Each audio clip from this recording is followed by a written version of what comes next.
Good morning everyone. सुबह सुबह हम लोग जो है अभी ब्रेकफास्ट की तैयारी करने वाले हैं और हमारा बहुत बड़ा मास्टर शेफ दर्शिल भाई आपको बताया कि आज हम क्या खाएंगे। बताओ आज दर्शिल भाई। अपन खाने वाले थे इडली सांभर, लेकिन खा नहीं सकते अब। क्यों? ये हमारे पीछे जो पुष्पा प्रजापति है वो मशीन लेके नहीं आया खाने की। क्या हो गया मिस्टर पुष्पा? वो अगली बार से लेके आएंगे। अगली बार अब क्या खाएंगे दर्शिल भाई? अब क्या है हमारा आज का रूटीन खाने का? अब देखो यार, हमें प्रोटेस्ट में जाना था, अभी जंतर मंतर जा रहे थे हम सभी लोग। यस तो अब यस, एनर्जी तो चाहिए यार। एनर्जी तो चाहिए भाई। अब खाने से नहीं ले सकते तो फिर अब क्या खाऊं? मतलब खाने के लिए कुछ खाना तो है ही नहीं, तो कुछ और खाना पड़ेगा। क्या खाओगे भाई? सुबह सुबह जो मिल जाएगा लेकिन सबको कैसे मिलेगा भाई खाना? वो तो मिल बांट के खाना पड़ेगा। तो साथियों अभी हम लोग जाएंगे जंतर मंतर और आज मेरे को लगता है कि एक दो निशान हम लोगों को मिलने वाले हैं क्योंकि एनएसए लगा हुआ है और पुलिस वाले इतनी जल्दी छोड़ेंगे नहीं आज। और मेन बात यह है कि मोदी सरकार से युवाओं का अब डर खत्म हो चुका है। मोदी जी ने जो गलत काम किए हैं अब युवा उनको गिनाने में डरते नहीं है, वो सीधा सामने आते हैं और ब्लंटली बोल देते हैं। तो अब मोदी चाहते हैं कि युवाओं को मार पीट के उन पर कार्रवाई मुकदमे करके कैसे भी इन युवाओं को डरा दे। और आपको एक मज़ेदार बात और बताता हूँ, मेरे पे 16 एफआईआर थी, 17 हो चुकी है। ये रोज़ एफआईआर बढ़ाए जा रहे हैं। अब तो मेरी आईडी भी नहीं है मेरे पास में इंस्टा वगैरह की, अब क्यों बढ़ा रहे हैं वो तो यही जाने। लेकिन आप समझ रहे हो मेरी बात को? इतनी एफआईआर लगा के, घर पे पुलिस भेज के, बच्चों को जेल में डाल के, उनको मार पीट के, बस ये कोशिश कर रहे हैं कैसे इस मोदी सरकार का डर वापस आ सके।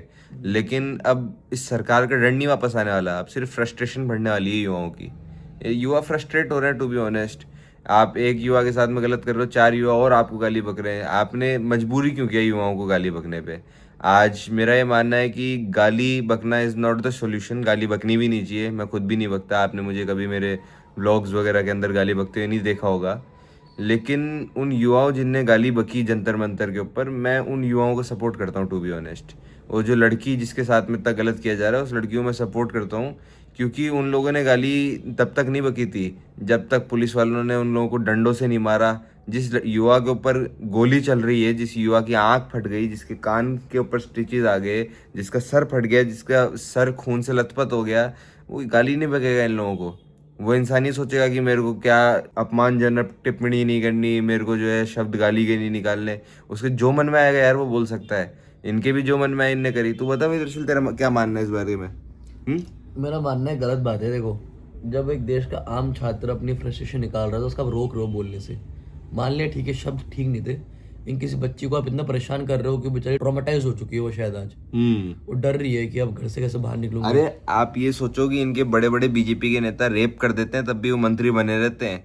ठीक है, इनके आधे से ज्यादा नेताओं के क्रिमिनल रिकॉर्ड्स है और इनके नेताओं की हजारों वीडियो है गाली बकते हुए। हजारों लाखों वीडियो होंगी यार इनका, हर मंत्री हर नेता गलत बोलता ही है। हाँ नहीं, गाली बकते हुए कह रहा हूँ, एग्जैक्ट वर्ड। ठीक है, और गंदी गंदी गाली बकते हैं, इनकी लाखों हजारों वीडियो होंगी, लेकिन उनके ऊपर कोई कार्रवाई नहीं हुई। लेकिन एक लड़की जिसने कुछ बोल दिया उस लड़की को रेप थ्रेट्स दे रहे हैं ये लोग, इतना गंदा गंदा बोल रहे हैं। आरएसएस के एक मेंबर है, उन्होंने बोला कि जो सेकुलर लड़कियां हैं इन सबको, मेरे को बोलते मतलब शर्म आ रही है कि ऐसे शब्द अपन कैसे बोले, कि इनको गैंग रेप होना पसंद है, ये वर्ड है। तो मैं तो मानता हूँ कि ऐसे लोगों की तो कोई जगह ही नहीं है यार हमारे देश के अंदर जो इस तरीके के शब्दों का यूज़ कर रहे हैं। इन लोगों की बस एक ही चीज़ है कि जो इनका साथ दे रहा है वो तो इनको वेल एंड गुड, और जो आदमी इनका विरोध कर रहा है फिर उस इंसान के साथ में जो चाहे वो गलत कर सकते हैं, अनकॉन्स्टिट्यूशनल कर सकते हैं। क्या हुआ? ये बीजेपी का एमएलए है महेश जीना, क्या सुन लो।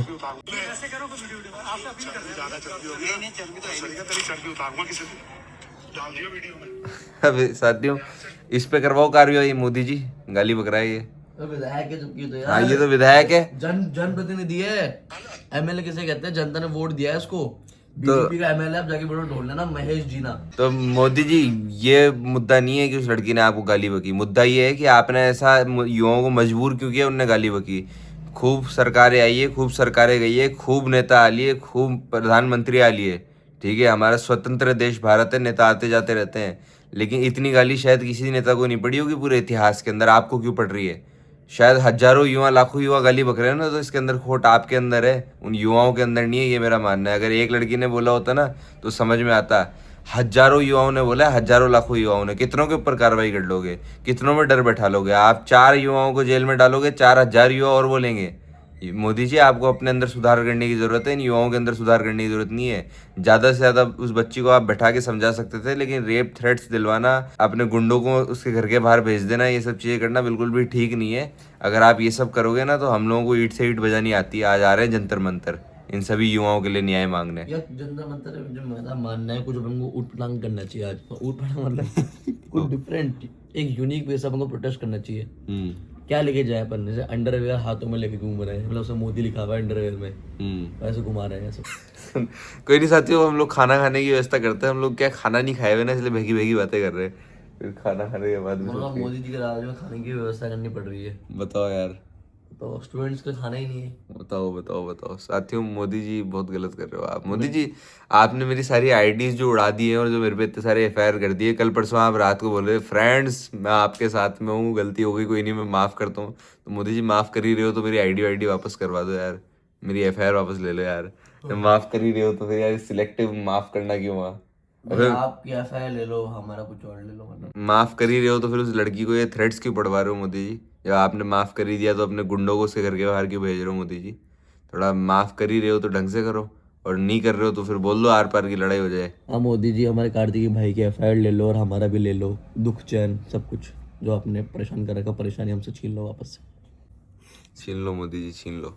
पुष्पा आजा भाई। पुष्पा ने तो सबको फेल कर दिया, बल्लू के बाद सब फेल हो गए। अकेले अकेले खा ले। पेट दुख गया पुष्पा, तेरा पेट दुख गया। साथियों, हम लोग तो जा रहे थे, रास्ते में पुष्पा पता नहीं क्या खा रहा है ये। इधर से भी नजर पड़ी तो बाहर देखा ट्रैफिक को। अरे मैं गाड़ी रुकी हुई देखी, इसलिए मैं देखा कि ये पुष्पा कहाँ गया। क्या हो रहा है आपके राज में आज?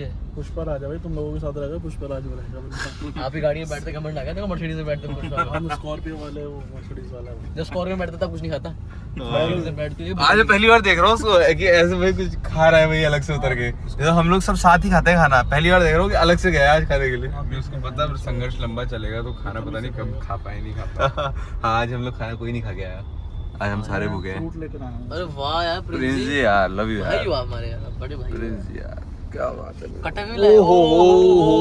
तो सुबह हम लोग बात कर रहे थे साथियों कि जंतर मंतर पर प्रोटेस्ट है, तो फिर कुछ यूनिक करना चाहिए, क्योंकि बहुत कुछ यूनिक हम लोगों ने देखा है, तो हमारा भी बहुत मन था। तो कुछ यूनिक करने के लिए हम लोग आ गए हैं प्रिंटिंग की दुकान पे। तो कुछ यूनिक सा प्रिंट कराते हैं हम लोग। दर्शन ने पता नहीं मेरे को कौन से फैशन में डाल दिया है। भाई ने बोला कि 2 बटन खुले रखो, ये जेंजी फैशन है, लेकिन पता नहीं क्यों मैंने ये टपोरी फैशन ज़्यादा देखा है साथियों। सो आई डोंट नो कि मैं कैसा लग रहा हूँ। चल भाई, हाथ का दर्द ठीक है क्या?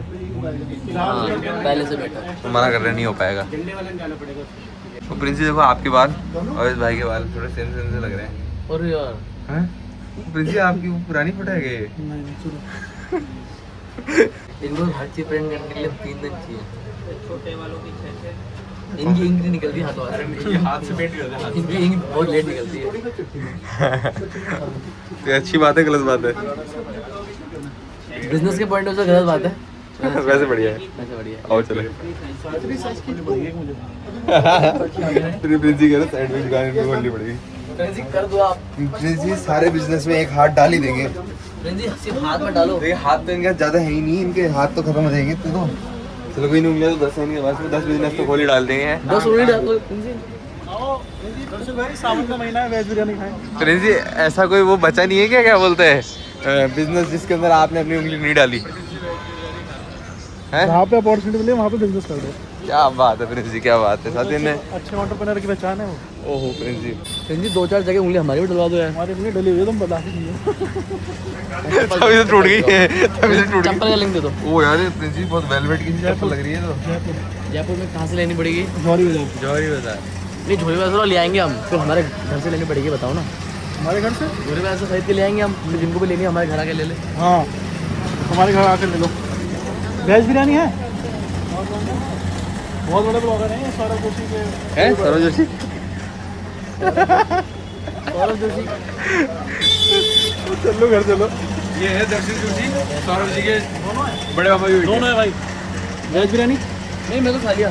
क्यों? रात सामने थोड़ी सी मैं ब्रेकफास्ट करके आया, बोलियो तो मेरे प्याज टमाटर काट रहे थे। तो खानी पड़ेगी 1 प्लेट वेज बिरयानी। पहुंच चुके हैं NSUI ऑफिस, जहां से लाइव कवरेज हम आपको दिखा रहे हैं। पीछे हमारे साथ आ रही है पूरी NSUI, और NSUI आज बहुत बड़ा आंदोलन करने वाली है जंतर मंतर पर। एनएसयूआई ऑफिस से राष्ट्रीय अध्यक्ष विनोद झाकड़ जी के नेतृत्व में निकल चुकी है जंतर मंतर के रास्ते पे और बहुत तगड़ा माहौल है क्योंकि सामने आप देख सकते हैं। मैं अपने कैमरामैन साथी रुद्र से रिक्वेस्ट करूंगा सामने दिखाइए। पुलिस ने पूरी तरीके से उनको रोकने का प्रयास कर लिया है, सिक्योरिटी टाइट है। क्या जंतर मंतर पर पहुँचने के लिए एनएसयूआई इस बैरिकेड को तोड़ के आगे जा पाएगी, देखना होगा। और फिलहाल का माहौल बहुत ज़्यादा टेंस्ड है क्योंकि बच्चों में बहुत गुस्सा है, आक्रोश है, क्योंकि जिस प्रकार जंतर मंतर पे छात्रों के ऊपर अत्याचार किया गया पुलिस प्रशासन के द्वारा और बिल्कुल भी वो एक्सेप्टेबल नहीं है। मैं खुद एक जेनजी हूँ, मैं खुद एक यूथ हूँ, तो मैं कभी नहीं चाहूँगा कि मेरे साथियों के साथ ऐसा किया जाए। जबकि वो एक सिंपल से अपनी मांग लेकर आए थे, एक पीसफुल प्रोटेस्ट कर रहे थे, तब भी उनके ऊपर ऐसे डंडे बरसा गए आतंकवादियों की तरह। वो गलत है और आज देखते हैं ये लोग अमित शाह के रिज़ाइन की मांग करेंगे। जिस बहन ने मोदी के लिए अब एक गलत शब्द का प्रयोग किया, मैं मानता हूँ गलत था, लेकिन उसके बदले उस बच्ची के साथ जो किया जा रहा है उसको आतंकवादी घोषित कर दिया है। उसकी ज़िंदगी इन लोगों ने नरक से बदतर बना दी है।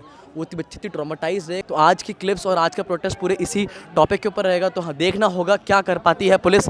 मेरे सामने आप देख सकते हैं पुलिस प्रशासन बिल्कुल रेडी है और कुछ बहुत तगड़ा होने वाला है। मेरे साथी जितने भी प्रेस वाले हैं वो सब भी अपनी अपनी जगह ले चुके हैं।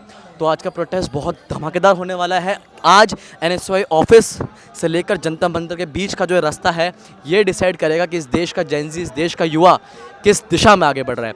बने रहिए हमारी वीडियो में, वीडियो रुकेगी नहीं, वीडियो चलती रहेगी साथियों।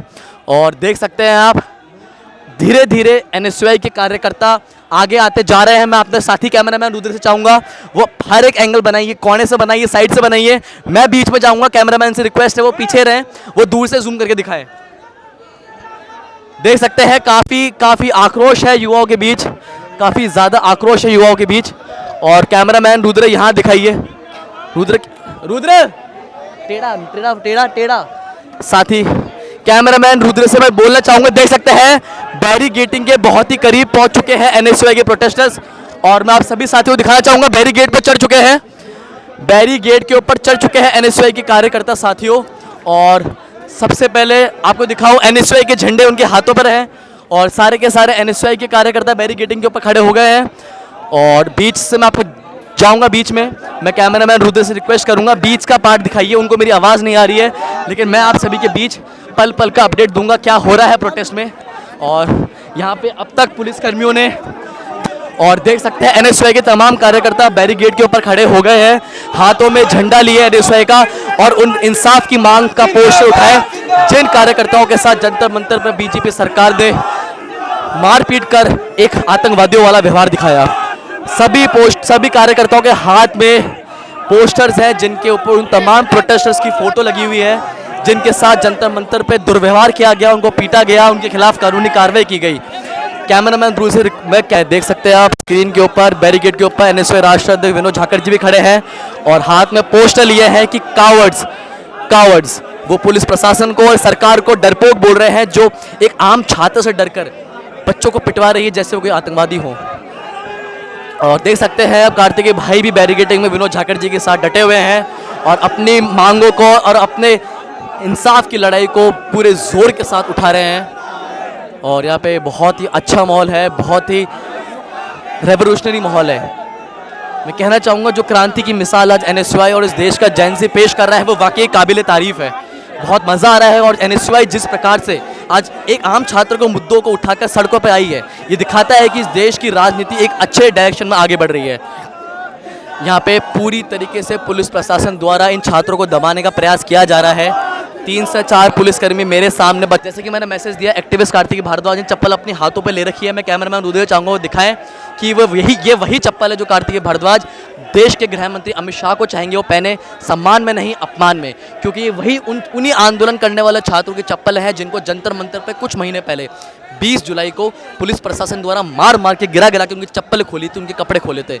ये वही चप्पल का सम्मान है जो कार्तिकेय भारद्वाज और तमाम एनएसयूआई के कार्यकर्ता चाहते हैं अमित शाह अपने गले पे पहने। और सिर्फ चप्पल का सम्मान ही, उनको अपने पद से इस्तीफा भी देना चाहिए, क्योंकि जिस तरह का आपने व्यवहार इस देश के एक आम छात्र से, एक एजुकेटेड जेनजी के साथ करा है वो इस देश का युवा, इस देश का नागरिक कभी नहीं चाहेगा। आपने एक आतंकवादियों की तरह बच्चों को ट्रीट कराया जो बिल्कुल भी एक्सेप्टेबल नहीं है। कंटिन्यू एनएसयूआई के कार्यकर्ता बैरिकेड पे खड़े हैं और अपनी मांग रख रहे हैं कि हम पीछे नहीं हटेंगे, या तो आप पीछे हट जाओ वरना हम बैरिकेड तोड़कर आगे निकल जाएंगे। अब देखना होगा कि एनएसयूआई के कार्यकर्ता बैरिकेड तोड़ पाएंगे या उससे पहले ये पुलिस प्रशासन जो बीजेपी की और आरएसएस की गुंडी बन चुकी है उनको मार पीट के यहाँ से ले जाएगी। तो साथियों चलते रहेंगे अपन आगे और NSY में आए हुए तमाम कार्यकर्ताओं से हम बात करने की कोशिश करेंगे कि वो यहाँ पे क्यों आए हैं और क्या उनकी मुख्य मांगे हैं। तो वीडियो में आगे बढ़ते हुए अपन चलते हैं, पीछे से स्टार्ट करेंगे अपन, क्योंकि आगे का माहौल तो बहुत गर्म है, तो सब लोग बहुत इन्वॉल्व हो चुके हैं प्रोटेस्ट में। तो हम पीछे के लोगों से शुरू करेंगे। मेरे साथ NSY के बहुत ही क्रांतिकारी साथी शुभम चौधरी जी हैं। शुभम भैया ना, तो शुभम चौधरी से हम जानना चाहेंगे, शुभम भैया आज का जो प्रोटेस्ट है जंतर मंतर पे NSY का, इसके पीछे का मुख्य मांग और मुख्य कारण क्या है? यार मुख्य मांग तो यही है कि अभी आपने देखा होगा कि एक हमारी बहन 15 साल की छोटी सी बहन जो जंतर मंतर पे एक पीसफुल प्रोटेस्ट में आई थी, उन्होंने एक वीडियो बनाई थी। जो बहन थी हमारी, उसने अभद्र भाषा में, मतलब जो प्रधानमंत्री कहते हैं कि अभद्र भाषा की, मैं यही भी कहता हूँ कि प्रधानमंत्री को अपने उन मंत्रियों को, उन मुख्यमंत्रियों को भी देखना चाहिए जो खुले संसद में, खुद पार्लियामेंट में जाके, खुद विधानसभा में कुत्ता बोलते हैं, बड़वे बोलते हैं। तो मैं प्रधानमंत्री को पहले कहूँगा कि उन पे ज़्यादा ध्यान दिया जाए। बट उसके बावजूद प्रधानमंत्री जी रील बनाते हुए एक हमारी 15 साल की बहन पे ध्यान देते हैं और उनके खिलाफ FIR हो जाती है। तो हम उसके खिलाफ कि बहन को सेव किया जाए, बहन को बचाया जाए, कि जो गलती थी नादान में हुई, बट आप उससे पहले अपने मंत्रियों पे, अपने मुख्यमंत्रियों पे FIR दर्ज करें जब आप नॉर्मल पब्लिक पे आए। तो आपको शुभम भैया कितनी देर लगता है पुलिसकर्मी सह पाएंगे इन ब्रेव NSY कार्यकर्ताओं को? मुझे लगता है कुछ ही देर में डंडे वंडे बरसाने वाले हैं। मुझे ये लगता है कि डंडे तो इनकी आदत हो चुकी है, क्योंकि RSS का काम है डंडा उनको। आज मैं तो ये भी मानता हूँ कि आपके माध्यम से मैं बताना चाहता हूँ कि जो RSS डंडे लेके घूमती है, अब ये डंडों का ज़माना नहीं है। अब बम भी ड्रोन से आ जाते हैं हमारे देश में, तो डंडों को छोड़ के अब आप भी कुछ और ये मेरे को लगता है कि पुलिस भी RSS हो चुकी है कि उसे डंडा चलाना आता है, डंडा पहनते हैं। डंडा मतलब मेरे को तो ये लगता है जो इनका असली इनकी जो ड्रेस है वो कहीं ना कहीं RSS से मेल खाती है। वो कच्चा पहनते हैं, ये पैंट पहनते हैं। टोटली दिल्ली पुलिस, अमित शाह की पुलिस, ये टोटल RSS की पुलिस हो चुकी है। इन्होंने 20 तारीख को जंतर मंतर पे भी यही हाल किया था और आज भी यही करेंगे। आप देखो कितनी पुलिस खड़ी है जैसे आतंकवादी हो। मैं कहता हूँ ये स्टूडेंट है, स्टूडेंट डरने वाला नहीं है, ये आतंकवादी नहीं है। आप वहाँ का दृश्य देखो, वो बहन के पोस्टर्स बने हुए हैं कि मैं भी रुचिका। तो मैं यही कहूँगा कि NSY का कार्यकर्ता डरने नहीं वाला है। राहुल गांधी जी का बब्बर शेर है, राहुल जी हमें खुद बब्बर शेर कहते हैं और हम ऐसे ही लड़ते रहेंगे। आज मतलब घर नहीं जाओगे जब तक इंसाफ नहीं मिलेगा? नहीं, घर तो हम पहले भी नहीं गए थे, हम जंतर मंतर पे भी सेवा में लगे हुए थे। लास्ट में हमने जितनी भी हमारी NSY की टीम हम मदद कर पाए थे, हम उस टाइम भी साथ थे। यही उसी तरह हमारा दिल्ली यूनिवर्सिटी में भी एक प्रोटेस्ट चल रहा है, वहाँ भी निरंतर मदद कर रहे हैं लोगों की, और यहाँ जंतर मंतर पे भी NSY के हम साथ हैं। तो भैया आज की प्रोटेस्ट में अपन क्यों आए हैं, क्या मांगे NSY की? जो हमारे छात्रों के साथ दुर्व्यवहार किया जा रहा है, आपने देखा जंतर मंतर पे उन पे लाठियां मारी, गोलियां चलाई, वाटर कैनल चलाए। अब 2800 हमारे जो छात्र हैं जो जंतर मंतर आए थे अपनी बात रखने, नीट का पेपर लीक था उसकी बात रखने, उन्होंने धर्मेंद्र प्रधान का इस्तीफा ही तो मांगा था। क्या गलत किया था? उन पे केस लगा दिए गए हैं। हम उन केस को हटाने की मांग, और वादा करके गए थे और उस वादे पे नहीं खड़े उतर रहे हैं, उस केस को हटाने की मांग रहे हैं। हमारी बहन जो जंतर मंतर पे नीट के छात्रों का सपोर्ट करने आई थी, धर्मेंद्र प्रधान का इस्तीफा मांगने आई थी। मैं मानता हूं कि उसने अपशब्द बोले, अपशब्द की उस बहन ने माफ़ी भी मांग ली, पर केस किस बात का?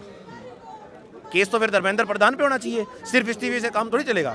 केस तो उन पे करो। तो मतलब आज आप लोग घर नहीं जाओगे जब तक इंसाफ नहीं मिलेगा? नहीं, इंसाफ नहीं मिलेगा। हमारी बहन को जब तक केस नहीं हटाया जाएगा, 28 छात्रों पे नहीं, 2800 केस नहीं हटाए जाएंगे छात्रों से, जब तक हम यहीं बैठे हैं। पुलिस हमें डरा नहीं सकती। पुलिस पहले भी आई थी, पहले भी पुलिस हमें जंतर मंतर जाने से नहीं रोक पाई, आज भी रोक। सुना अभी भैया को, पूर्व छात्र उपाध्यक्ष दिल्ली विश्वविद्यालय, और अभी सवाल की अगली कड़ी में मैं ढूंढ रहा हूँ किसी और भाई को जो अपनी मांगों का हमें लेकर आए। ये भाई अपने साथ है, ये देख रहे होंगे आप, ये भाई इधर आओ। अभी कुछ टाइम पहले आपने CBSE का प्रोटेस्ट किया था OSM के खिलाफ, तब आप AI बने थे, तब वीडियो बहुत वायरल हुआ था। ये AI बने थे और उन्होंने CBSE का जो फेल AI मॉडल है, किस प्रकार CBSE पूरी तरीके से भ्रष्ट हो चुकी है, उसका प्रमाण दिया था एक शांतिपूर्ण प्रोटेस्ट के माध्यम से। तो आज आप क्यों आए? देखिए, जिस तरीके से आम छात्र अपने हक और अधिकार को लेकर के जंतर मंतर पर प्रोटेस्ट कर रहे थे, तो मतलब अगर पुलिस आपके साथ दुर्व्यवहार करती है, डंडों से आपको पीटती है, तो तब भी आप घर नहीं जाएंगे? बिल्कुल नहीं डरेंगे। क्यों जाएंगे घर? हमारा तो डर ही खत्म हो गया है ना। इस सरकार से डर खत्म हो गया है, इस तानाशाही रवैये से डर खत्म हो गया है। पुलिसिया दमन, कितने लाठी चलाएंगे आप, कितने डंडे बरसाएंगे, कितने गोले मारेंगे, कितने आंसू गोले, जान तो ले लेंगे, आवाज नहीं दबा सकते। मतलब छात्रों के इंसाफ के लिए आप हर दर्द सहने को तैयार हैं? बिल्कुल बिल्कुल, सभी छात्र आक्रोश में हैं और सभी अपना अपना दर्द सहने को तैयार हैं। देश के युवा का दर्द हम लोगों का दर्द है, NSY का दर्द है, और हम लोग मजबूती से आवाज़ उठाएंगे और तब तक नहीं रुकेंगे जब तक कि छात्राओं पे प्रताड़नाएं बंद नहीं हो जाती हैं। अब आगे चलते हैं अपन बैरिकेड के पास, और बैरिकेड के आगे का माहौल दिखाते हैं आपको। देखते हैं पुलिस वाले कब तक इन छात्रों को रोक सकते हैं। अंत पे इनके पास गुंडाई रूप दिखाकर इन छात्रों को पीटने के अलावा कोई रास्ता नहीं है।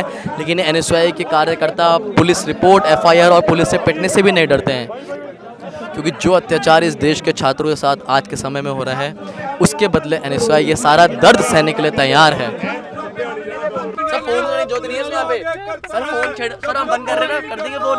सर फोन कैसे पकड़ रहे हो आप सर? सर फोन उधर रुक जा सर, फोन क्यों पकड़ रहे हो लेकिन आप? देश के प्रधानमंत्री जी इनको युवाओं से माफ़ी मांगनी चाहिए।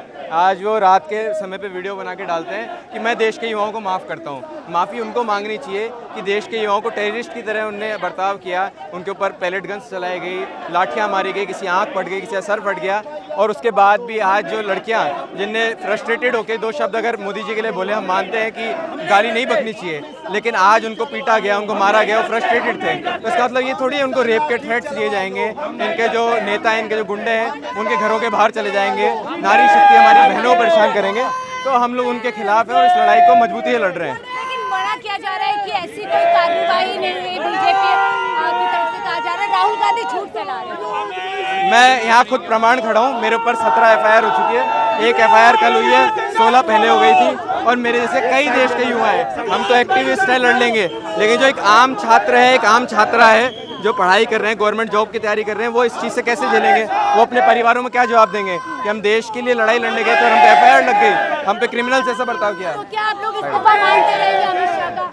क्या कह रहे हैं? क्या आप लोग अमित शाह के इस्तीफे की मांग करते हैं? बिल्कुल, हम अमित शाह जी के इस्तीफे की मांग करते हैं, क्योंकि आज जो बच्चों के साथ में बर्बरता हुई है उसके सबसे बड़े मुख्य आरोपी अमित शाह हैं। जो मिनिस्ट्री है आज होम मिनिस्टर के अंतर्गत आती है ये पुलिस ने जो बच्चों को पीटा है उसके पीछे अमित शाह जी का हाथ है और हम उनका इस्तीफा मांगते हैं। माफी की मांग करते हैं आप ये मोदी से? मैं चाहता हूं कि PM जी हम लोगों से माफ़ी ना मंगवाए, खुद माफ़ी मांगे कि देश के युवाओं को उनकी वजह से सड़कों पे उतरना पड़ा और उसके बाद में फिर ये रवैया सरकार का रहा कि उनके ऊपर गोलियां बरसाई गई। बिहार में AK-47 मारी गई है बच्चों के ऊपर। आज ये टेररिस्ट है कि बच्चे हैं? तो ये सरकार जो है ये टेररिस्ट को छोड़ के बच्चों के ऊपर गोलियां चलवा रही है, तो हम तो इससे शर्मनाक बात कोई नहीं मानते। तो आप लोगों को गटर जनरेशन कह रही है। ये कंगना जी के संस्कार है जो कंगना जी दिखा रही हैं। ये लोग बेचारी एक बच्ची ने जिसने फ्रस्ट्रेशन में आके 2 शब्द बोल दिए उसको तो गंदे गंदे थ्रेट्स दिलवा रहे हैं। ये लोग कह रहे हैं कि ये लोग हमारे देश की संस्कृति पे धब्बा है। आप कंगना जी के बयान सुन लेंगे तो समझ आ जाएगा कि संस्कृति के ऊपर धब्बा कौन है। हिंदू समाज की लड़कियों को इस तरह से वो कह रही है कि ये लोग शारीरिक संबंध के लिए, शराब नशे के लिए आज़ादी मांगती है। इतनी शर्मनाक बात है कि RSS के एक पदाधिकारी ने ये बोला, ये बयान दिया कि हमारे देश की जो सेकुलर महिलाएं हैं, सेकुलर बहन बेटियां हैं, उनको गैंगरेप पसंद है। मेरे को बोलते हुए भी शर्म आ रही है कि ऐसी बात कोई RSS का कार्यकर्ता अगर कर रहा है, कोई पद पे बैठा हुआ व्यक्ति कर रहा है, तो सोचो उनकी मानसिकता क्या होगी। तो हम तो ये चीज़ कह देना चाहते हैं कि हमारे देश का सम्मान है, हमारे देश की नारी है, वो बहन बेटियाँ हैं जो इस एजुकेशन सिस्टम को बदलने के लिए निकली है और हम लोग उनके साथ पूरे बल के साथ खड़े हैं। लेकिन पीएम मोदी शर्म कर रहे हैं कि देश की लड़कियां गालियां बक रही हैं। बेहद कल्चर वो है, शौक का मुद्दा। तो मेरे हिसाब से शायद कंगना जी भी देश की महिला ही है ना। कंगना जी भी देश के युवाओं को क्या बोल रही है, गटर शाप बोल रही है और कैसे कैसे शब्दों का यूज़ कर रही हैं। आज इनके बड़े बड़े नेताओं ने रेप कर दिए, वो आज तक MP MLA बने हुए हैं। इनके नेताओं ने सार्वजनिक रूप से कितनी गालियां बकी है, उनके ऊपर कोई कार्रवाई नहीं हुई। लेकिन देश का युवा पिट रहा है सड़कों पे, उनके फ्रेंड्स को मारा जा रहा है, पेपर लीक हो रहे हैं, उनको ग्रेजुएशन करने के बाद भी जॉब्स नहीं मिल पा रही, इतनी दिक्कत है देश के अंदर। तो अगर फ्रस्ट्रेट होकर 2 गलत शब्द युवा ने बोल दिए तो क्या उनको रेप के थ्रेट्स दिए जाएंगे? आज हमारी जो बहन है उसको घर के अंदर बंद कर दिया गया है, उसके घर के बाहर गुंडे आ रहे हैं BJP के, उनको रेप के थ्रेट्स दे रहे हैं। सोशल मीडिया पे कैंपेन चल रहा है उनके खिलाफ, चलाने वाले वही चंद लोग हैं BJP के। तो क्या ये कोशिश है कार्तिक की डरा दिया इतना जाए कि दोबारा कभी आवाज़ ना उठा पाए? हाँ, ये इनकी कोशिश है कि देश के युवाओं ने अपना गुस्सा एक बार निकाल दिया तो अभी उनको ऐसा डराएं कि अगली बार देश के युवा सड़कों पे आने से डरें। लेकिन ये इसमें कभी सक्सेसफुल हो नहीं पाएंगे क्योंकि देश के युवा डरेंगे नहीं, वो और ज़्यादा फ्रस्ट्रेट होंगे। ये एक ऐसी सरकार है जो हमको रोकना चाह रही है हमारी आवाज़ उठाने से। अपने फ्रेंड्स से क्या कहेंगे? ताज़ा दोस्त बन रहे हैं वो। मैं कहना चाहूँगा अगर आप इतने ही फ्रेंड है तो पहले तो मेरी 17 FIR हटाएं, मेरी जो IDs को इंडिया में बैन किया है उनको वापस दें और साथ में जो हमारी बहनों के ऊपर रेप थ्रेट देने वाले नेता हैं उन सबको जेल में डालें और हमारी बहनों को न्याय दें, उनसे माफ़ी मांगे। आपने उनको तो फोर्सफुली उनसे माफ़ी मंगवा ली, लेकिन हम सभी उनके साथ खड़े हैं, देश के हर एक युवा के साथ खड़े हैं जिनके ऊपर इन्हें FIR कराई है। आप सबकी FIR वापस लेंगे, उनसे माफ़ी मांगेंगे, तब हम मानेंगे कि आप दोस्त हैं। ओहो, क्या लिखा है? धर्मेंद्र प्रधान। आगे क्या लिखा है? आगे दिखाता हूँ। आगे हमें दो अंकल जी खड़े। दे इस्तीफा दे दे। साथियों, अभी जस्ट मूवी देख के आए हैं हम लोग। आज हम लोग देख रहे थे स्पाइडरमैन और बहुत मन था मेरा स्पाइडरमैन मूवी देखने का, तो मैं और मेरे सभी भाई हम सब लोग देख के आ गए मूवी, क्योंकि it was a long day. मैं आपको बता नहीं सकता कि क्या क्या हुआ आज के दिन, नहीं मैं सीरियसली नहीं बता सकता क्या क्या हुआ, लेकिन बहुत ही लॉन्ग डे था आज का। और मूवी कैसी लगी रुद्र भाई का रिव्यू स्पाइडरमैन पे? काफ़ी अच्छी मूवी थी। नहीं मुझे तो कुछ समझ ही नहीं आया क्या हुआ। लाइट ऑन होने से 1 सेकंड पहले उठ के बाहर निकल दरअसल तेरे को कैसी लगी मूवी? पिक्चर बहुत शानदार थी। बाकी अगर पिक्चर के अंदर मैं हीरो होता तो और बढ़िया लगती पिक्चर। ओहो, तू हीरो होता तो थोड़ी सी एंडिंग क्या चेंज हो जाती दर्शन, कि एग्जैक्ट सेम एंडिंग नहीं रह पाती। एंडिंग चेंज होती है, बाकी सब सेम रहता है। अब मेरे को वो कंटेक्स्ट समझ आ रहा है, वो जो परसों रील आ रही थी ना इंस्टाग्राम की, बचपन में मैं स्पाइडरमैन बनना चाहता था और बड़े होकर देख रहा हूँ तो स्पाइडरमैन ही मेरे जैसा हो गया। देखो साथियों, देखो जमाना कैसे बदलता है। बचपन में हर बच्चा स्पाइडरमैन बनना चाहता है और बड़े होकर स्पाइडरमैन ही उस बच्चे जैसा हो गया जो बड़ा हो गया। बताओ यार, क्या ये आवाज कहाँ से आ रही है? एज भी सेम सी वो गाना कौन सा आ रहा है? ओहो तू है कहाँ। वहाँ रुद्र भाई बोल रहा है स्पाइडरमैन और रुद्र की एज भी सेम सी है। You the real Spiderman bro. No bro, बस तेरे को क्या थोड़ा पतला होना पड़ेगा तो स्पाइडर सूट में कैसा लगेगा सोच एक बार। वो बात तो सही है। थोड़ा सा पतला हो जा, फिर यू कैन बी पहले स्पाइडरमैन। स्पाइडर सूट खरीदता हूँ, हाँ फिर बदला होता हूँ। ओके उसको जो लटका के रखूँगा दीवार में, मोटिवेशन मिलेगी। Okay okay start the song now.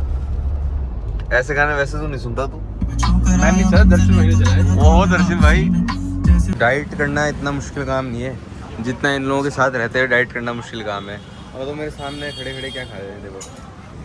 बहुत अच्छी लगी। अरे यार तू साला फिर बहुत अच्छी और बोल रहा है।